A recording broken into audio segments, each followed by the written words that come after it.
Ah, Bitcoin, my dear kiddo.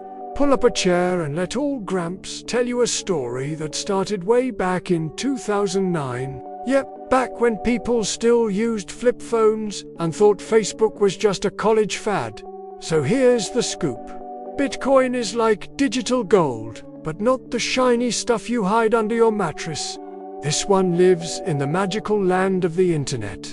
No banks, no middlemen, no suits in skyscrapers pushing buttons to freeze your money. Nope.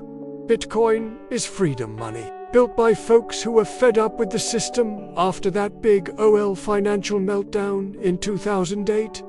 You remember that mess, right? Felt like the floor dropped out of the world. Now imagine this. There is a big OL notebook that everyone in the world can see, but no one can erase. That's the Bitcoin blockchain. Every time someone sends or receives Bitcoin, it's written down in this notebook. Forever. No funny business, no S. Like Grandma S. cookie ledger. If your name S not on the list, you ain't getting a treat. And the real kicker, there ain't no one in charge. No government, no CEO, not even a cranky librarian. It runs on computers all around the world.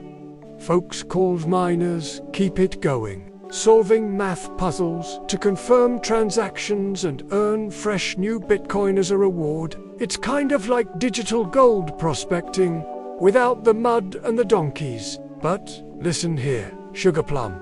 Bitcoin isn't some get-rich-quick ticket. No, sir. It's more like planting a tree. Takes time, patience, and you've got to believe in the idea that money should work for the people, not just the bankers. And boy, oh boy, have people started believing, from tech nerds in their basements to big-shot investors in suits.